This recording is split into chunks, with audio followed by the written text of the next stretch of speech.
what's up? I hear noises in the darkness. I hear sadness in your voice. I hear noises in the darkness. I hear sadness inside you. Is your relationship more of like a sisterhood or more of a musical partnership?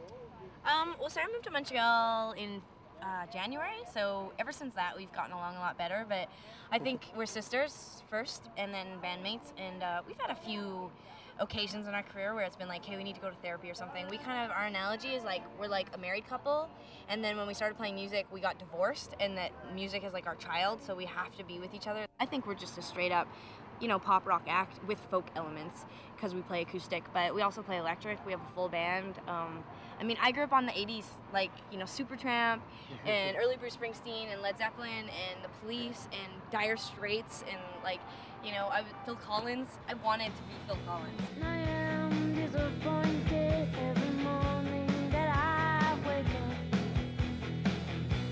I am disappointed by the feeling of waking up next to you.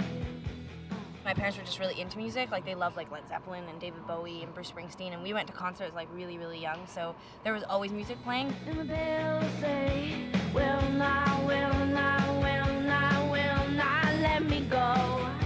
And I will not, will not, will not let you drink yourself alone.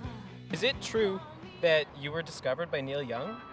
Well, we were discovered by his manager, actually. They heard about us and they came and checked us out, and like after the show they were just like, look, this is so cliche, but we totally want to give you a record deal. You call me up and let me know that my sick guilt is so unwelcome. You're so unwelcome. You're so unwelcome. Punk was our first band, and it was like, we thought we were punk, but really we were just bad and loud and drunk, so we kind of called it light punk. You call me up and let me know that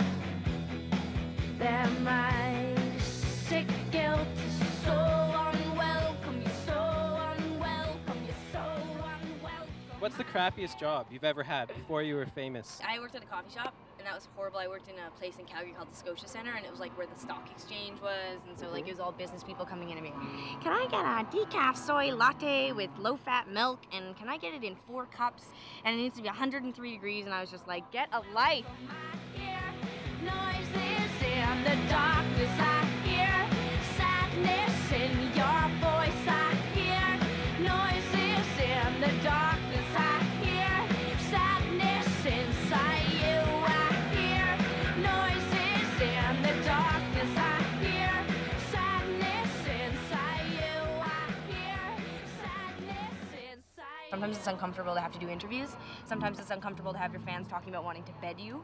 Sometimes it's uncomfortable having your record company call and be like, I don't really like your set. I think you should play more acoustic, or your drummer is this or that. Like, it's uncomfortable sometimes, but the trade-off is that I've played music for 5 years. I don't have a regular job. I've seen almost every country or every continent on the earth, and I've got to meet people like Neil Young, and there's nothing in the world that I would trade for that, you know.